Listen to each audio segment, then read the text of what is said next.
এই গাছে হচ্ছে মানুষ মানত করে সুতা বাঁধে নাকি আঙ্কেল? জি, এটা হচ্ছে যে জিন্দা পীর শাহ মাদার আউলিয়ার একটা হাতের লাঠি ছিল, লাঠির নাম ছিল আশা। ভালো আছেন নি ভাই? জি, আসসালামু আলাইকুম। আসি আপা বলো। ওয়ালাইকুম আসসালাম, আল্লাহ রহমত করুক। তো এই আশাটা হচ্ছে যে এটা জিন্দা পীর শাহ মাদার আউলিয়া সুলতান আরিফিন বাদিমুস্তান রহমতুল্লাহ আলাইয়ের উন্নত মানের একজন শিষ্য ছিলেন। ওনার বাড়িও ইরানে, ওনার বাড়িও ইরানে। ওই ইরান থেকে এখানে আসছিলেন সুলতান বাজেদের সাথে দেখা করার জন্য। তো সুলতান বাজেদ তখন হলো মোরাকাবা মুশাহিদাত মধ্যে ছিল। তখন বলছে হাতে ইশারা দিয়ে একটু অপেক্ষা করো, পরে দেখা করবো।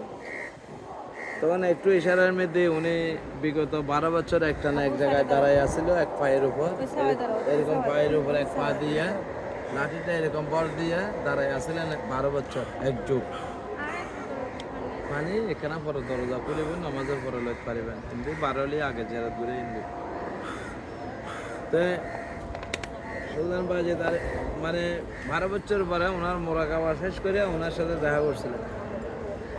দেখা করে তখন বলছেন, আমি এখানে আপনার শিষ্য যারা ভক্তবিন্দু যারা আপনাকে জিয়ারতের জন্য এখানে আসবে তাদের জন্য আপনি যেরকম দোয়া করবেন আমিও ঠিক সমান দোয়া আপনার ভক্ত আশিকদের জন্য করে যাচ্ছি।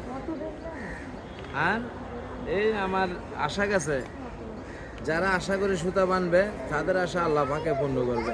আমিন।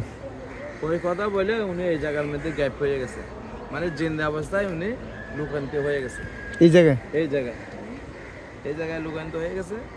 ওই সেই থেকে আজকে শত শত বছর ধরে মানুষ এভাবে সুতা বাঁধে, আর তাদের মনের আশা আকাঙ্ক্ষা পূর্ণ হওয়ার পরে আল্লাহ পাকে পূর্ণ করার পর এরা আবার এসে যে কোনো একটা সুতা খুলে যেতে হয়।